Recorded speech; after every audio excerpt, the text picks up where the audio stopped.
अरिहंत सिद्ध सूर्य उपाध्याय साधु सर्व अर्थ के प्रकाशी मांगलिक उपकारी हैं।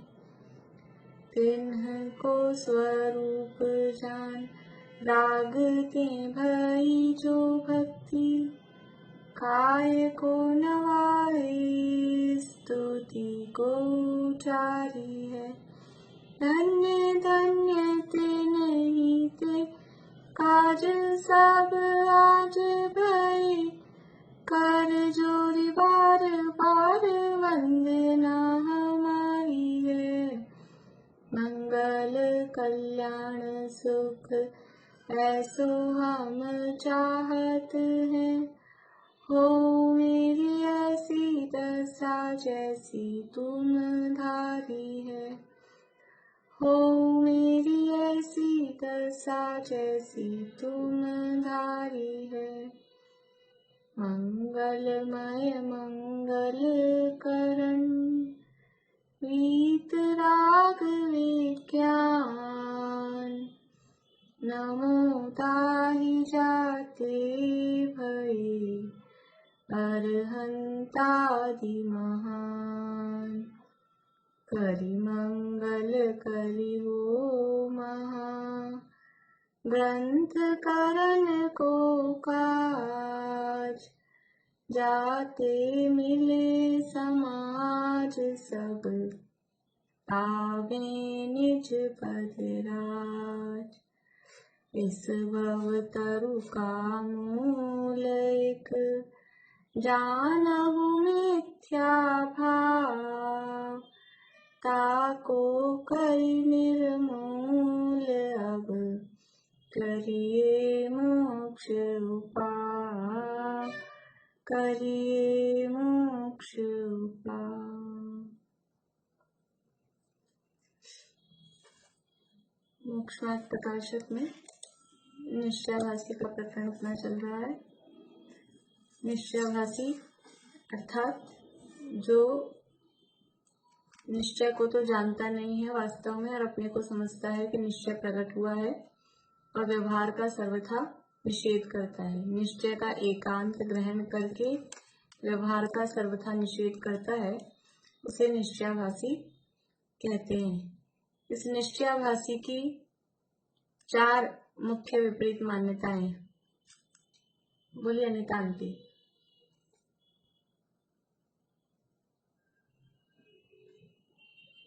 वो अपने को अभी स्थित समान मानता है।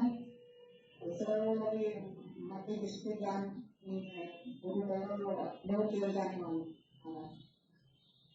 और उन बात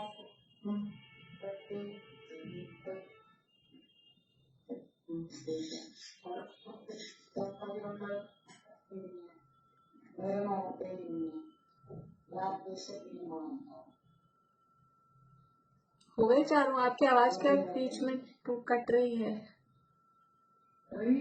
हो गए क्या 4 पॉइंट? 3 तो समझ में आ गया मुझे। 4 बोले तो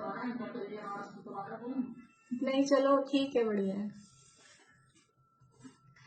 मुन्ना अभी आप बोलेंगे?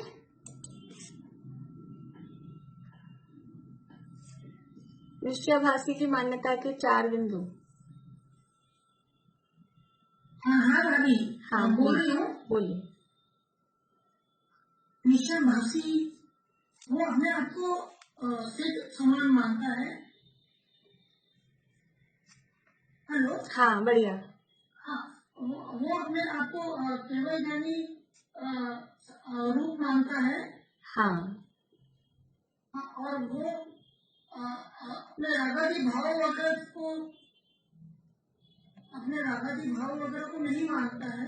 हाँ चौथा पॉइंट वो सम्मुख मानता है। नहीं कर्म नो कर्म का संबंध होने पर भी उससे रहित मानता है, अपने को कर्मों से रहित मानता है। हाँ ठीक है, बढ़िया। ये निश्चयाभासी की मान्यता 4 प्रकार की विपरीत मान्यताएं, और इन मान्यताओं के कारण वो फिर उसकी स्वच्छंद प्रवृत्ति होती है। क्या स्वच्छंद प्रवृत्ति होती है? मृदुला जी, आप बोलेंगे, बताइए।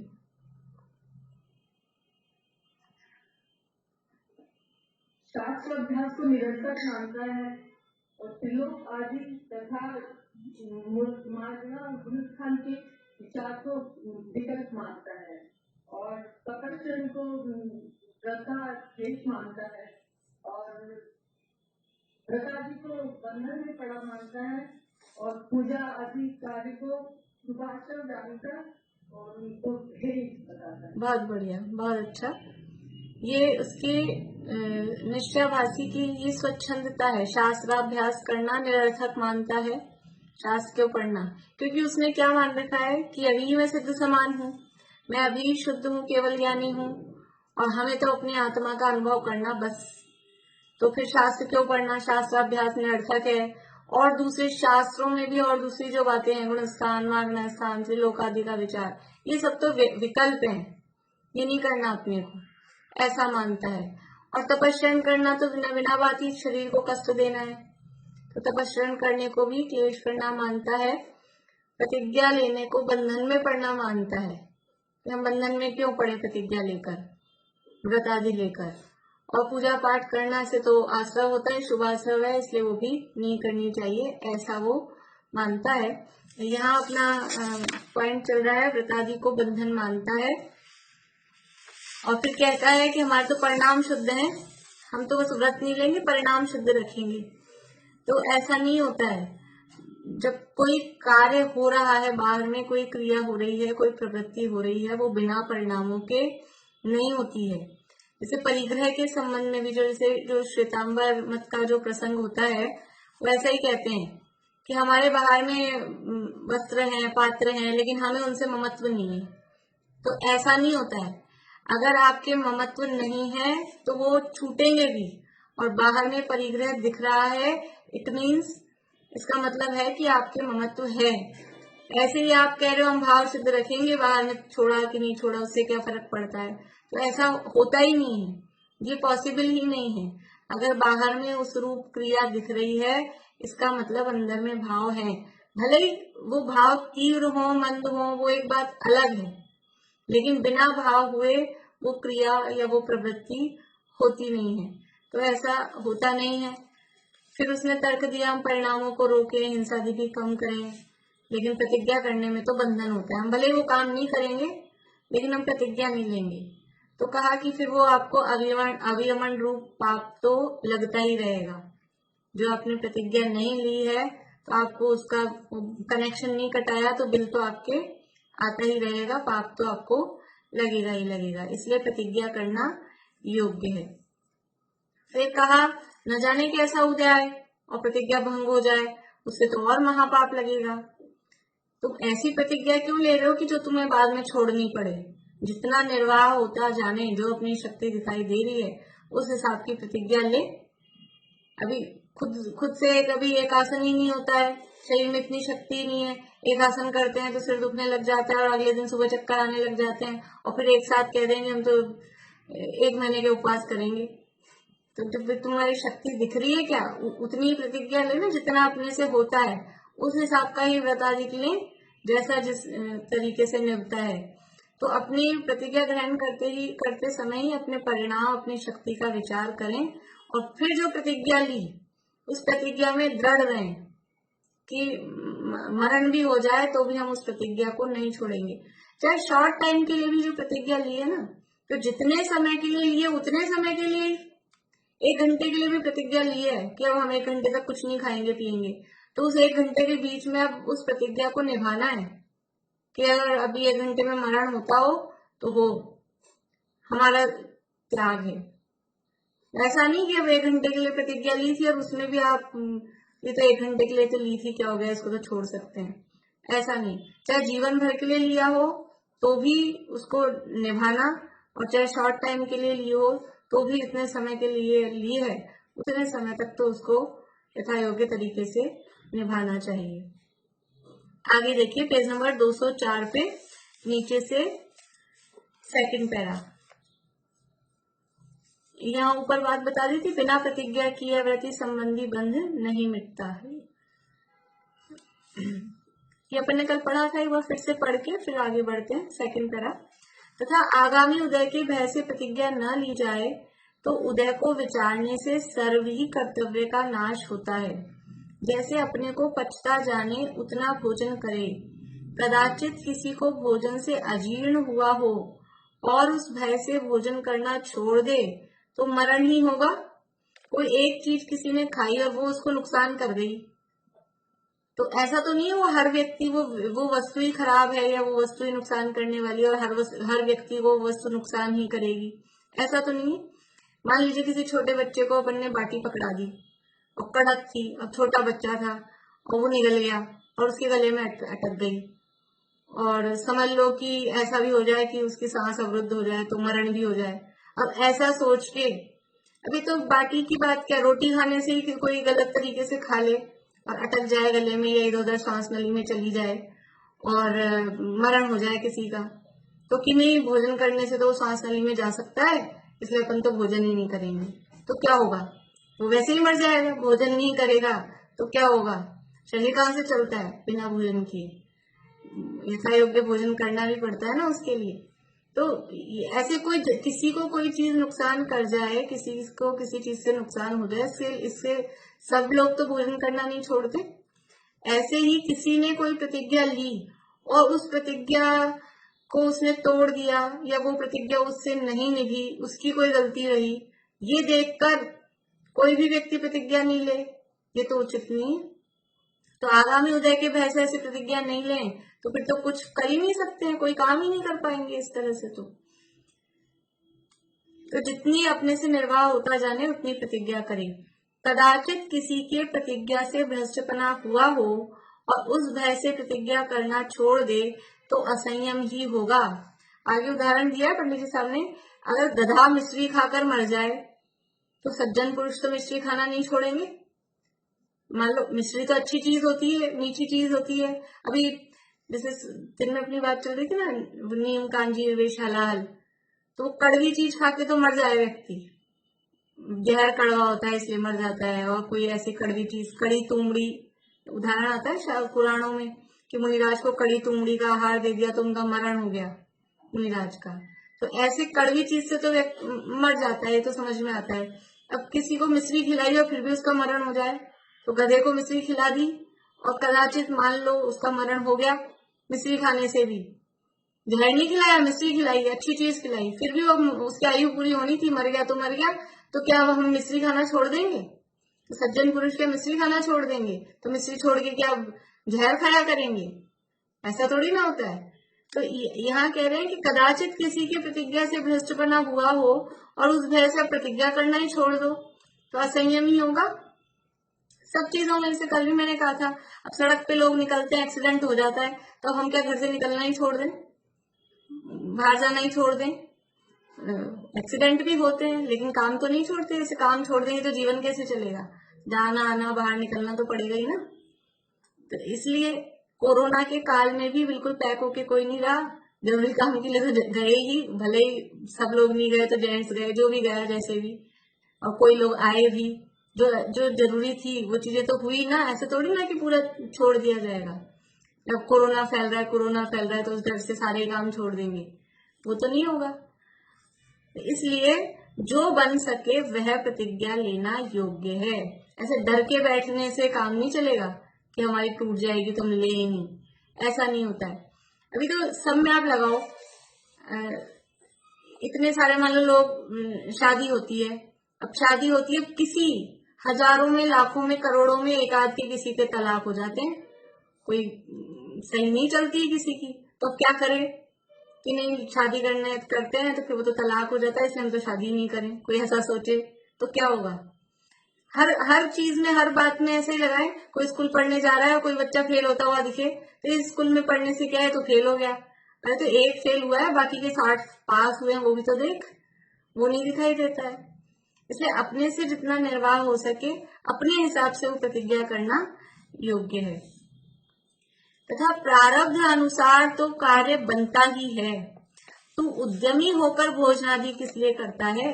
ऊपर उसने कहा था कि हम प्रतिज्ञा लें और बाद में भंग हो जाए तो महापाप लगता है, इसलिए प्रारब्ध अनुसार मतलब कि जैसा हमारे भाग्य में होगा वैसा होगा, हम तो प्रतिज्ञा का विकल्प नहीं करते, ऐसा उसने तर्क दिया था। तो कह रहे हैं कि भाग्य के अनुसार तो कार्य बनता ही है, फिर तू और काम में उद्यमी क्यों होता है? फिर तू भोजन बनाने में, कमाने में, व्यापार धंधे में और लौकिक काम काजों में, इसमें तो सब में उत्साह दिखाता है। वो काम तो भाग्य से नहीं होते, वो तो करने हैं, वो तो अपने करे बिना कैसे होंगे। और यहाँ कह रहा है कि मेरे भाग्य में जैसा होगा वैसा होगा, जो बंद होना होगा, जो आश्रम होना होगा वो हो जाएगा, मैं तो प्रतिज्ञा नहीं करूं। यहाँ भाग्य की बात बता रहा है। तो प्रारब्ध अनुसार तो कार्य बनता ही है, तू उद्यमी होकर भोजन आदि किस लिए करता है? यदि वहां उद्यम करता है तो त्याग करने का भी उद्यम करना योग्य ही है। जब वहां पर पुरुषार्थ पूर्वक काम करता है तो यहाँ भी पुरुषार्थ पूर्वक त्याग करना पड़ेगा, खुद को बुद्धि पूर्वक त्याग करना पड़ेगा। वो काम तो ऐसे नहीं छोड़ देते भरोसे, अब रोटी आनी होगी, पेट भरना होगा तो भर जाएगा, और ये शरीर चलना होगा तो चल जाएगा, क्यों भोजन करें, ये पैसा आना होगा तो आ जाएगा, क्यों कमाने जाएं, बच्चों को पढ़ना होगा तो पढ़ लेंगे, स्कूल ही क्यों भेजें, क्यों ऑनलाइन पढ़ाए जा रहे हैं, पीछे पढ़ते हैं, अब क्या करना है, ऐसा कोई नहीं सोचता। वह तो सोचते हैं ये साल खराब हो रहा है, ये तो साल में कुछ सीखा ही नहीं है, ट्यूशन और लगाएंगे छुट्टियों में एक्स्ट्रा, और पता नहीं क्या क्या करेंगे। तो वहां तो उद्यम ही होता है, और यहाँ अपना भाग्य का विचार करता है कि भाग्य में जो होगा वो हो जाएगा। जब प्रतिमावत तेरी दशा हो जाएगी तब हम प्रारब्ध ही मानेंगे, तेरा कर्तव्य नहीं मानेंगे। इसलिए स्वच्छंद होने की युक्ति किस लिए बनाता है? बने हुए प्रतिज्ञा करके व्रत धारण करना योग्य ही है। जब तेरी स्थिति ऐसी हो जाए, प्रतिमावत, प्रतिमावत के दो अर्थ हम ले सकते हैं। एक तो प्रतिमा जैसे मूर्ति होती है कि वो कुछ नहीं कर रही, वो किसी भी काम में कोई उद्यम नहीं कर रही, मूर्ति है तो वो है बस। तो ऐसी स्थिति तेरी हो जाए कि कहीं भी तेरा उद्यम नहीं हो, कहीं भी तेरे को बुद्धिपूर्वक कोई काम करने का नहीं आता हो, तब तो ठीक है। और दूसरा अर्थ प्रतिमावत मतलब पांचवें गुण स्थान में जो प्रतिमाएं हैं वहां पर तेरी ऐसी स्थिति हो जाए कि भी अब हमको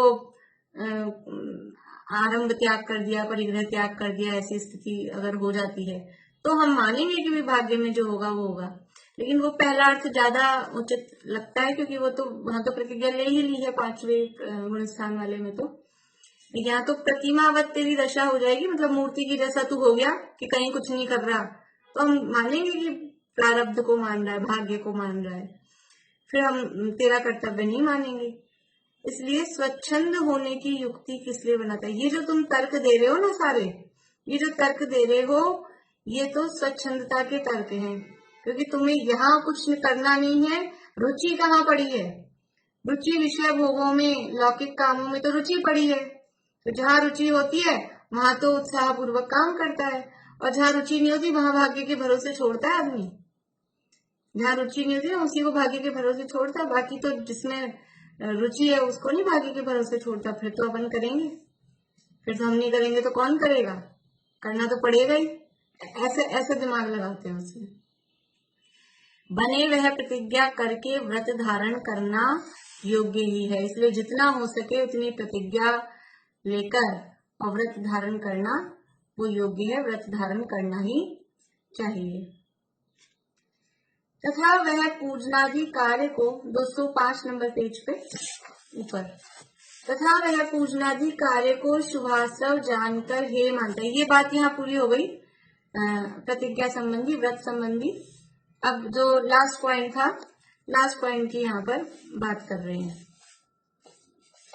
पूजनादि कार्य को शुभाश्रव जानकर हे जानता है, हे मानता है, सो यह सत्य ही है। परंतु यदि इन कार्यों को छोड़कर शुद्धोपयोग रूप हो तो भला ही है, और विषय का क्षय रूप अशुभ रूप प्रवर्ते तो अपना बुरा ही किया।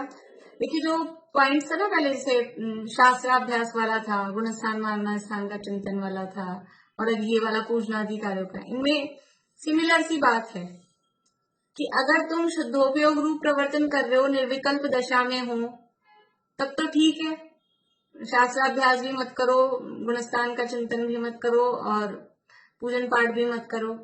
लेकिन शुद्धोपयोग रूप रहा कितनी देर जाता है? मुनि, वहां पीछे कहा ना, मुनिराज भी कंटिन्यूस 2-4-5 घंटे एक साथ आत्मा में नहीं रह पाते हैं, वो भी क्षण क्षण में अंदर बाहर होते हैं। तो फिर तुम्हारा क्या उपयोग शुद्धोपयोग रूप रहता है? तो शुद्धोपयोग रहेगा नहीं, और पूजन का निषेध कर रहे हो, स्वाध्याय का निषेध कर रहे हो, और विचार चिंतन का निषेध कर रहे हो, तो फिर क्या करेंगे? उपयोग तो कहीं ना कहीं लगेगा, कहीं ना कहीं जाएगा। फिर कहाँ जाएगा? अशुभ में ही प्रवर्तेगा।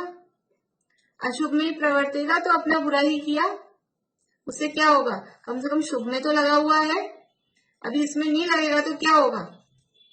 अशुभ में लगेगा। इसका निषेध करेंगे कि ये तो बेकार है, गलत है, अशुभ में लग जाएगा, टीवी खोल के बैठ जाएगा। क्या करेगा? पूजन पाठ नहीं करेगा, सुबह से टीवी चलाएंगे, टीवी में भी कि वो टीवी में देखने से भी कुछ नहीं होता, तो उसमें विषय भोग के गाने और पिक्चर और सीरियल वही सब देखेंगे। क्या करेंगे? इधर उधर लोगों के मिलने जुलने चले जाएंगे। अभी शाम को स्वाध्याय नहीं करेंगे तो क्या होता है? क्या अभी ऐसे हम बन जाते हैं, क्लास चलती रहती है, छुट्टी मिल जाए तो कहीं किसी से मिलने चल जाए, किसी से बोलने चल जाए। क्या करोगे? खुद का भी समय खराब और सामने वाले का भी समय खराब। दूसरे के घर जाके बैठ जाओ, उसका भी टाइम खराब और खुद का भी टाइम खराब। क्या करेंगे? बिना बात मिलने जुलने जाके बात क्या करेंगे? वहां जाके कोई धर्म की चर्चा तो करेंगे नहीं, फिर जो रुचि होती है तो स्वाध्याय ही करता, तो धर्म की रुचि तो है नहीं। और ऐसे लोगों के फिर जाएंगे कि जिनको विषय भोगों की रुचि है, तो बस राजनीति की बात लेके बैठ जाएंगे, कि कोरोना की बात लेके बैठ जाएंगे, कि किसी के और सामाजिक कोई बातें हों, किसके घर में क्या हो गया क्या नहीं हो गया, वो बातें लेके बैठ जाएंगे। होगा क्या उससे? यही होगा और कुछ नहीं। इसलिए शुद्धोपयोग रूप तो रहेगा नहीं, विषय का शायद अशुभ रूप प्रवर्तेगा, तो अपना बुरा ही किया। दोपहर में क्लास में नहीं बैठेंगे, स्वाध्याय नहीं करेंगे तो क्या करेंगे? या तो सो जाएंगे, नहीं तो कितनी पार्टियां चालू रहती हैं दिन में, कितनी पार्टियों में जाएंगे। क्या होगा? होगा क्या? यही होगा ना। और उसमें क्या होगा? ज्यादा टाइम किसमें? अगर आप मान लो कि हमारी तो मंदिर वालों की है, तो मंदिर वालों की में भी कितनी देर आप कोई भजन गाते हो, कितनी देर कुछ करते हो, और बाकी टाइम किस में जा रहा है? बाकी टाइम तो वही खाने में, पीने में, बातें करने में, उसी में ही जाता है ना। ज्यादा समय तो उसी में जा रहा है। तो वो तो एक फॉर्मेलिटी है कि हमने नाम मंदिर वालों की है, इसलिए थोड़ी सी एक आध दो भजन भी गा लें, नहीं तो ऐसे लगेगा कि मंदिर का नाम बदनाम होगा। इसलिए कोई उपयोग उसमें लगता थोड़ी ना, कोई भाव समझते हैं। इसी तरह के लोग होते हैं सब।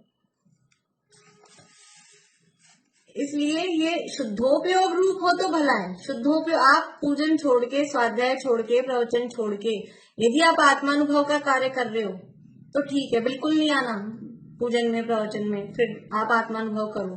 लेकिन वो तो होता नहीं है ना, आत्मानुभव रूप तो रहा नहीं जा रहा है, निर्विकल्प तो हो नहीं रहा है, तो फिर क्या करें?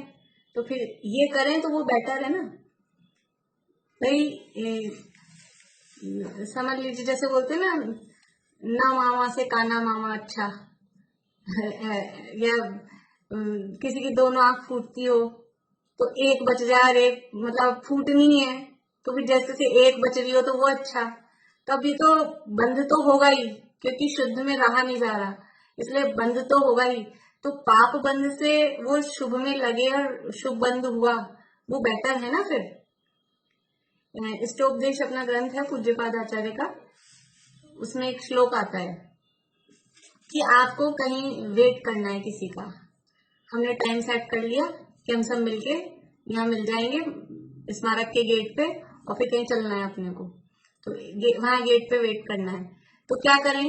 दोपहर का 2 बजे का टाइम है, अब धूप आ रही है बहुत तेज, तो थोड़ा सा इधर उधर साइड में, वहां पे समझ लो वॉचमैन के उसमें वहां छाया है, तो हम धूप में खड़े रहे बिल्कुल रोड पे, कि वहां छाया में खड़े हो जाएं? वेट कहाँ खड़े होके वेट करें? अभी इस समय के मौसम में भी अगर हमको वेट करना है दिन में 2 बजे, तो धूप में खड़े रह के इंतजार करना अच्छा है कि छाया में खड़े रह के इंतजार करना अच्छा है? छाया में रह के इंतजार करना वही अच्छा है। तो हमको मोक्ष का वेट करना है, हमको मोक्ष पहुंचना है, उसका वेट करना है, तो हम पाप में डूब के करें कि शुभ में रह के करें? वो पाप है वो धूप जैसा है, और जो शुभ है पुण्य है वो छाया जैसा है। हमको धूप में भी खड़े नहीं रहना है, रुकना नहीं है, हमको छाया में भी रुकना नहीं है परमानेंट, हमको तो जाना कहीं और है, लेकिन हमको वेट करना है। उतनी देर कहाँ खड़े रह के वेट करें? तो ऐसे ही हमको जाना तो मोक्ष में ही है, हमको यह संसार में रहना नहीं है, लेकिन जब तक संसार में है तब तक अव्रत रूप रहकर, अव्रत रूप रहेंगे, पाप रूप प्रवर्तन करेंगे तो उससे पाप ही बंधेगा, नरक आदि में जाएंगे। और उससे तो अच्छा है कि व्रत रूप परिणमन करें, कुछ पुण्य भाव रूप आचरण करें तो फिर स्वर्ग आदि में जाके समय काटें, वो अच्छा है। नरक में समय गुजारेंगे, मोक्ष जाने में टाइम है अभी, तो नरक में समय गुजारें कि स्वर्ग में, तो नरक में गुजारने से अच्छा है कि स्वर्ग में गुजारे। इसलिए वो पाप, यद्यपि पुण्य और पाप एक समान है, समय सार में वहां दोनों की एकता सिद्ध की है, वो एक अलग मैटर है, लेकिन ऐसा कंपैरिजन करें, अगर दोनों एक समान है तो फिर पाप करते रहें, ऐसा नहीं है। दोनों एक समान है तो पाप में डूब जाएं, ऐसा नहीं है।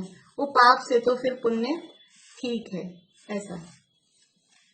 शुभोपयोग से स्वर्गादि हो अथवा भली वासना से या भले निमित्त से कर्म की स्थिति अनुभाग घट जाए तो सम्यक्त्वादि की भी प्राप्ति हो जाए।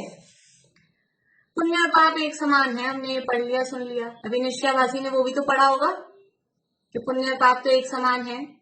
तो अगर हम पाप में लगे रहेंगे तो क्या होगा, संक्लेश परिणामों से, पाप परिणामों से तो जो कर्म बने हैं उनकी स्थिति अनुभाग और बढ़ जाएंगे। तो उनकी स्थिति अनुभाग बढ़ जाएंगे तो हमको धर्म के साधन और दूर हो जाएंगे। उपयोग आत्मा में नहीं लगेगा। उपयोग आत्मा में भी कब लगता है, विशुद्धि लब्धि कब होगी कि जब वो कषाय मंद हो, कषाय मंद हो तब हमें तत्व विचार करने का योग्य परिणाम हो। और विषयोक्षम कब प्राप्त होगा, ये सैनी पंचेंद्रिय पना स्थूल रूप से भी समझे अपन, तो वो भी कब मिलेगा, तीव्र कर्मों के उदय एकेंद्रीय बन गए, फिर क्या करेंगे, ज्यादा पाप में लगे रहे, अशुभ अशुभ में लगे रहे तो क्या होगा, अशुभ में लगे रहे, अशुभ लेश्या है तो एक इंद्रिय, दो इंद्रिय, विकलेंद्रिय ये बन गए, तो फिर कहाँ पे तत्व सुनने, पढ़ने, समझने का अवसर मिलेगा, मिलेगा ही नहीं। इसलिए ये शुभोपयोग से स्वर्गाधिक हो या भली वासना से, मतलब वही अच्छे परिणामों से, अच्छे निमित्त से ये कर्म की स्थिति अनुभाग घट जाए। बस अभी जो दिन में अपना प्रकरण चल रहा है कि सम्यक की प्राप्ति से पहले, सम्यक दर्शन प्राप्त नहीं हुआ, अभी प्रोसेस में है, उससे पहले ही कर्मों की स्थिति प्रायोगिक लब्धि में ही कितनी कम हो गई, वो सम्यक दर्शन प्राप्त होने से पहले ही कर्मों की वैसी स्थिति अनुभाग इतने घट रहे हैं, तब जाके तो सम्यक दर्शन प्राप्त होगा। क्या आप सोचे कि इन सब से क्या होगा, सीधे हम तो अशुभ में लगे और अशुभ से आते अपन तो आत्मा का ध्यान करने बैठ जाओ, ऐसा नहीं होता है। और दिख भी रहे हैं कि अशुभ से आते सीधे बैठ गए, तो भी वो ध्यान में उतनी देर कम से कम वो वैसे परिणाम, उतनी विशुद्धि आएगी, तब जाके सम्यक तो प्राप्त होगा। तो यदि हम शुभ में उपयोग लगा हुआ है, कषाय मंद हो गई, तो चांसेस हैं अशुभ उपयोग से शुद्ध तो होता ही नहीं है सीधा, कभी भी रास्ता ही नहीं है। अशुभ से सीधे शुद्ध का रास्ता ही नहीं है। अशुभ से शुभ और शुभ से ही शुद्ध में जाया जाएगा। चाहे वो शेर भी था ना, मांस खाता हुआ दिख रहा था, तो उस समय वो अशुभ में था, लेकिन वो जितनी देर उपदेश सुना तो उसको शिवक्षम लब्धि, विशुद्धि लब्धि, देशना लब्धि प्राप्त हुई, और फिर अंदर वो परिणामों में चिंतन मनन विचार चला, प्रायोगिक लब्धि भी हुई।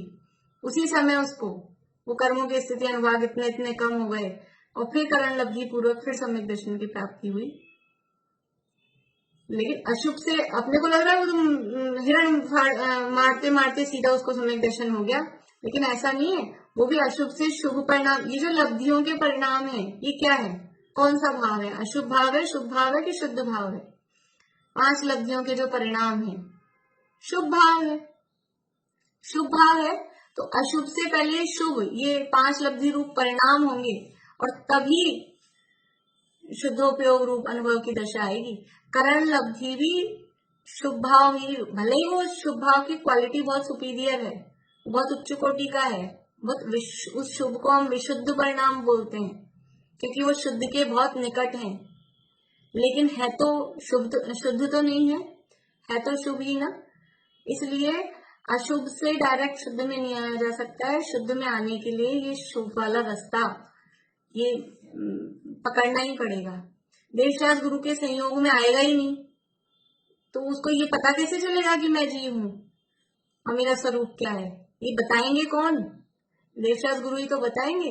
अब पूजनाधिकारियों का हे बता रहे हो, और जिन्होंने हमको ये रास्ता बताया उसका बहुमान आएगा कि नहीं आएगा? जो सच्चा यानी मतलब जिसको ये समझ में आता है उसको तो सच्चा बहुमान आता है, बहुमान आए बिना रहता नहीं है। जिसको असली बात समझ में आ जाए उसको ये बताने वालों के प्रति श्रद्धा भक्ति का परिणाम आए बिना नहीं रहता है, तो वो तो आएगा, क्योंकि शुद्ध में तो वो हमेशा रहा नहीं जा रहा है, इसलिए उसको इनके प्रति बहुमान का भाव आएगा ही।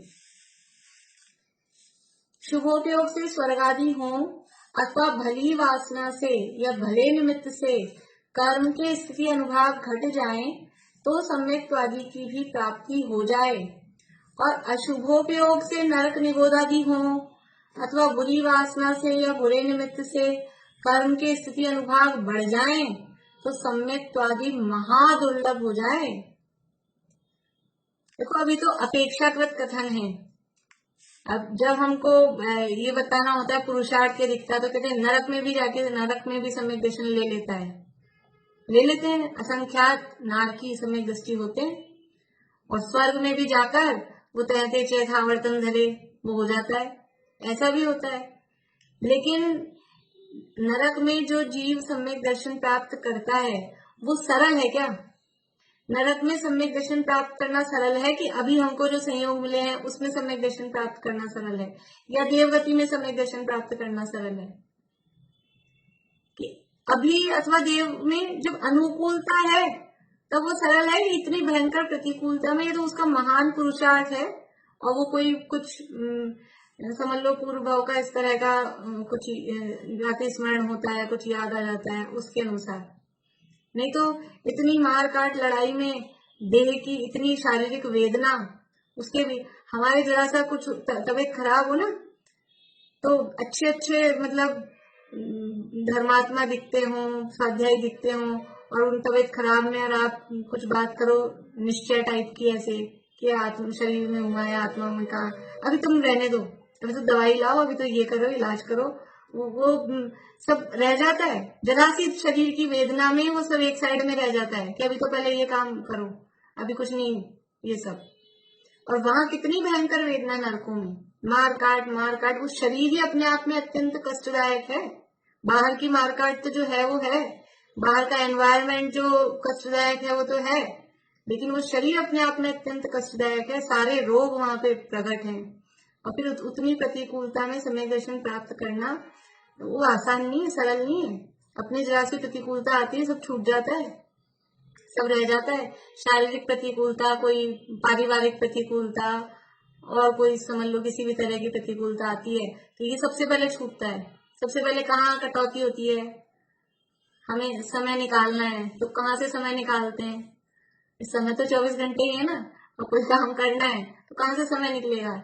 यही समय फालतू बचा कुचा होता है तो इसमें लगा देते हैं, नहीं तो इसी में से माइनस होता है। तो जरा सी प्रतिकूलता आते ही ये छूटता है, और वहां कैसे होगा? इसलिए प्रतिकूलताओं में होना, इसलिए कह रहे महादुर्लभ हो जाए। ऐसे नहीं कह रहे असंभव है, एक इंद्रिय आदि में तो असंभव ही है, लेकिन नरक आदि में पहुंचे तो असंभव तो नहीं है, लेकिन इतना आसान भी नहीं है। हम तो ऐसे सुन के ऐसे सोचते हैं ठीक है नरक में चले जाएंगे तो वहां कर लेंगे, लेकिन इतना आसान नहीं है नरक में करना। जितनी सुख सुविधाएं देवों में साधन कितने हैं, दिव्य ध्वनि सुनने को कभी भी जा सकते हैं, तो उनको तो साक्षात तीर्थंकरों के अनंत भगवान के निमित्त उनको साक्षात मिल सकते हैं। तो देवों में करना और सब अपने को अनुकूलता है, और फिर हम निर्विकल्प, दिमाग में भार नहीं है, टेंशन नहीं है ना कुछ भी, रोटी बनानी है कि खानी है कि बच्चों को पढ़ाना है कि लिखाना है कि बड़ा करना है कि शादी ब्याह करना है कि उनके बच्चों को पालना है, कोई टेंशन नहीं है, कुछ भी नहीं है।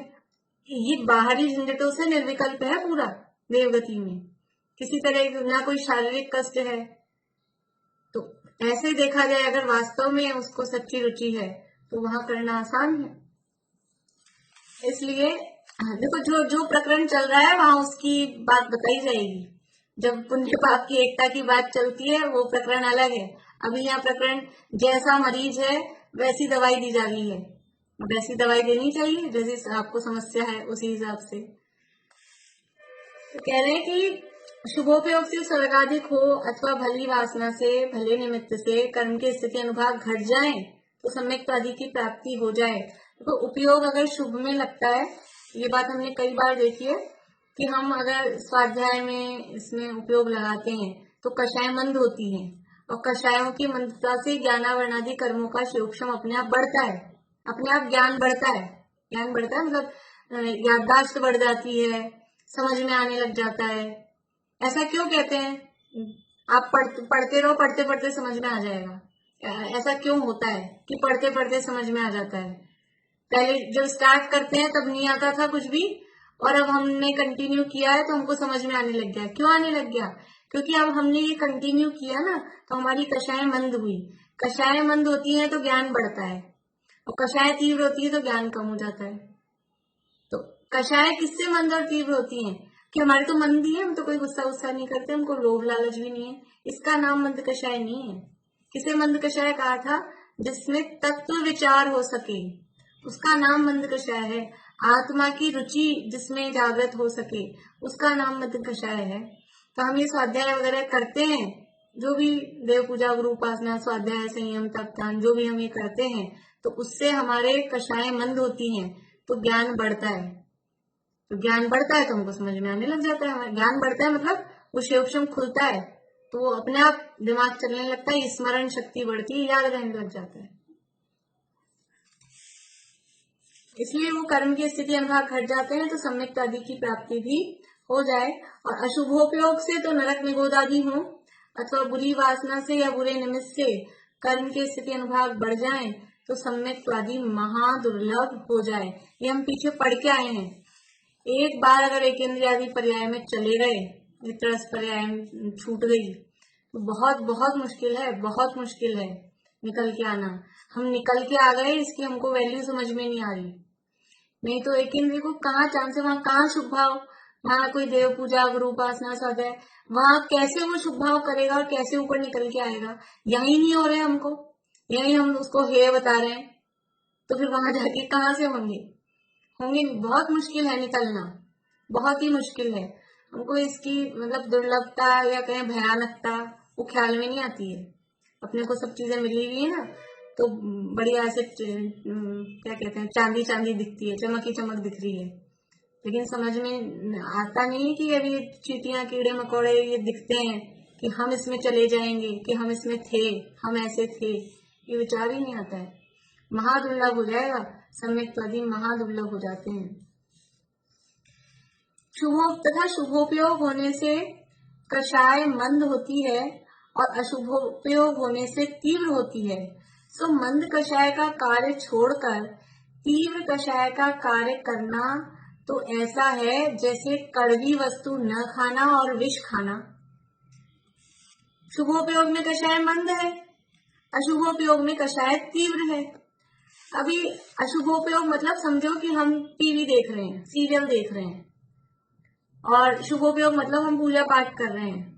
तो कहाँ कषाय मंद है और कहाँ कषाय तीव्र है? कि टीवी देख रहे हैं चुपचाप शांति से बैठ के, बल्कि हंस रहे हैं, खिलखिला रहे हैं, हमारे कहाँ कषाय तीव्र है? कोई गुस्सा नहीं कर रहे, कोई चोरी कुचिल परिग्रह नहीं कर रहे, कोई मायाचारी नहीं कर रहे, कोई लोभ नहीं कर रहे, लेकिन वो आत्मा की जो अरुचि है वो तीव्र कषाय है, वो विषय कषाय की रुचि वो तीव्र कषाय है। शुभोपयोग में कषाय मंद होती है, देव शास्त्र गुरु के सानिध्य में अपने आप ही कषाय मंद होती है। और ये शुभोपयोग कह रहे हैं, शुभ भाव नहीं। देखो यार पीछे भी मैंने एक जगह आपको बताया था, शुभ भाव और शुभोपयोग में डिफरेंस करते हैं पंडित जी साहब। हम तो एक ही अर्थ में काम में ले लेते हैं, लेकिन शुभोपयोग वो जो समझ लीजिए देव शास्त्र गुरु के सानिध्य से हुआ या सम्यक दर्शन के निमित्त भूत जो है वो शुभोपयोग। और शुभ भाव तो ऐसे जो जनरल है पुण्य के परिणाम, उसको शुभ भाव बोलते हैं। तो शुभोपयोग होने से कषाय मंद होती है और अशुभोपयोग होने से तीव्र होती है। सो मंद कषाय का कार्य छोड़कर तीव्र कषाय का कार्य करना कैसा है? मंद कषाय का कार्य छोड़कर तीव्र कषाय का, कि कड़वी वस्तु न खाना और विष खाना। इसके लिए गुरुदेव श्री एक उदाहरण देते थे, उनके प्रश्नों में आता है कई बार कि कोई बच्चा नीम की निमोली खाता था। नीम की निमोली समझते हैं, वो एकदम कड़वी नीम के होते हैं गोल गोल, तो वो नीम की निमोली खाता था। तो उसको कहा ये क्या निमोली खाता है तू, ये निमोली क्या खाता है तू? तो क्या कहता था वो, निमोली नहीं खाऊं तो क्या जहर खाऊं? अरे तो तुझे निमोली खाना छोड़ने को कह रहे हैं, हम कब कह रहे हैं तू जहर खा? तू अच्छे घर में रसगुल्ले रखे हैं वो क्यों नहीं खाता है, तू निमोली खा रहा है। तो वो कह रहा है निमोली नहीं खाऊं तो क्या जहर खाऊं? तो ये अशुभोपयोग नहीं करूं तो और क्या करूं? उसको दिख नहीं रहा कि तुम ये अशुभोपयोग छोड़ के शुभ है और शुभ से भी आगे शुद्ध है, वो नहीं समझ में आ रहा है। तो ये अशुभोपयोग शुभोपयोग को छोड़कर अशुभोपयोग करना ऐसा है कि वो निमोली छोड़कर कड़वी वस्तु न खाना और विष खाना। देखो यह उदाहरण भी ऐसा दिया है कि पुण्य को ऐसा नहीं कह रहे रसगुल्ला, कड़वी वस्तु ही कह रहे हैं, है तो वो भी कड़वी वस्तु, लेकिन जहर से तो ठीक है ना। जहर खाओ विष खाओ उसमें तो सीधा मरण ही होगा। अभी कड़वी वस्तु खाएंगे थोड़ी सी कड़वी लगेगी, लेकिन मरण तो नहीं होगा, मरण तो नहीं होगा ना। तो कड़वी वस्तु छोड़कर और जहर खा रहे हो, ऐसी स्थिति है कि शुभ छोड़ के और अशुभ में जा रहे हो। तो यह अज्ञानता है, ये बिल्कुल अज्ञानता है, ये तुम्हें नादानी है, बिल्कुल ना समझिए, नादानी है, और इसका ये जो फल है वो ठीक नहीं है। आगे फिर प्रश्न उठाया है, कल लेते हैं फिर ये नया प्रश्न, कल करेंगे आगे चर्चा। अभी और इसकी प्रवृत्ति बताएंगे, कैसी कैसी प्रवृत्ति है, चलेगा प्रश्न। हाँ भाभी, हाँ बोलिए भाभी। शुभ भाव आपने पुण्य के परिणाम बताए ना। शुभ भाव यानी पुण्य, हाँ। और अशुभ उपयोग पे क्या कहा था आपने? अशुभ उपयोग यानी जिससे पाप, शुभ उपयोग और शुभ भाव। तो शुभ उपयोग मतलब जो सच्चे देवशास्त्र गुरु के सानिध्य से जो शुभ भाव होते हैं ना, जो उपयोग शुभ में लगा हुआ है वो शुभ उपयोग। और शुभ भाव तो सामान्य जो पुण्य के परिणाम है, दया दान के, बाहर में लौकिक जैसे करुणा आदि के परिणाम, उसको शुभ भाव कहते हैं। तो जीव शुभ भाव तो यूं करता है, लेकिन शुभ उपयोग तो मोक्ष मार्ग में ही होता है। शुभ भाव तो सामान्य रूप से संसार में होता रहता है, लेकिन शुभोपयोग वो मोक्ष मार्ग में ही होता है।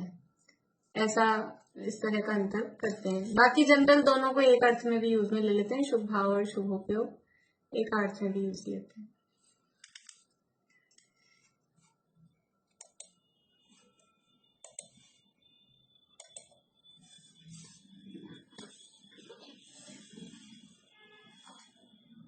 हे धर्म जिन सद धर्म मैं सत धर्म के आधार हो, भव भूमि का परित्याग कर जिन भव जलधि के पार हो, आराधना आराध कर आराधना के सार हो, धर्मात्मा परमात्मा तुम धर्म के अवतार